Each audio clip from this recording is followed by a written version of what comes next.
हसली कसली मॅडम आहे ही? हिला सत्यदाजींवर खोटे आरोप करताना लाज नाही वाटत? दिदे, मी जर तिथे असते ना तर त्या बाईला चांगलंच सुनावलं असतं बघ. आमरे, तू तू शांत हो बघू, शांत हो. मंजू, तू पण शांत हो बाळा. नको काळजी करू. सत्यजितराव लवकरच जेलमधनं बाहेर पडतील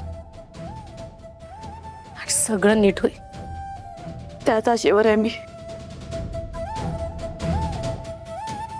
सत्याला सोडवायला मला मानिनी मॅडमना पूर्वा मॅडम समोर उभं करावं लागणार आहे. काय करू मी? मालिनी मॅडम कशा आहेत?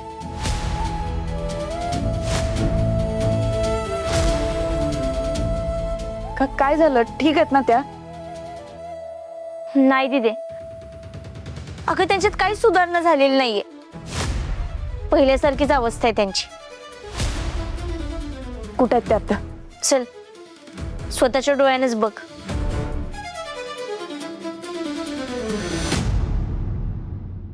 मी कुठं आली आहे? माझी ओळख काय?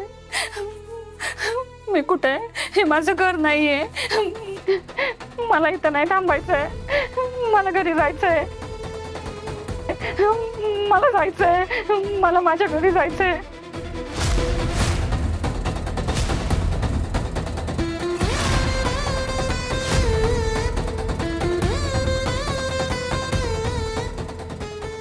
कुठं आली मी? मानिनी मॅडम,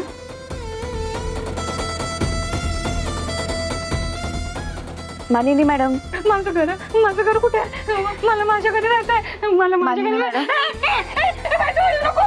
दूर जा, दूर जा तू. माझ्या जवळ नको येऊ. मी काय नाही करणार तुम्हाला. मी काय नाही करणार. मला भीती वाटते. तुझा कोण आहे तू? हे माझ्या जवळ येऊ नको. माझ्या जवळ येऊ नको. लांब हो, लांब हो, लांब हो. मानिनी मॅडम, ऐका माझं.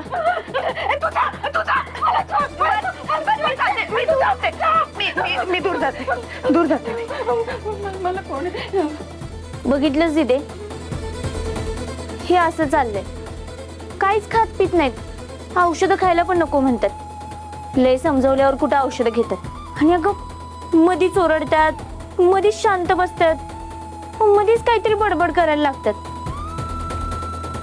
दिदे, मला लय काळजी वाटते ग. ह्या बऱ्या होतील ना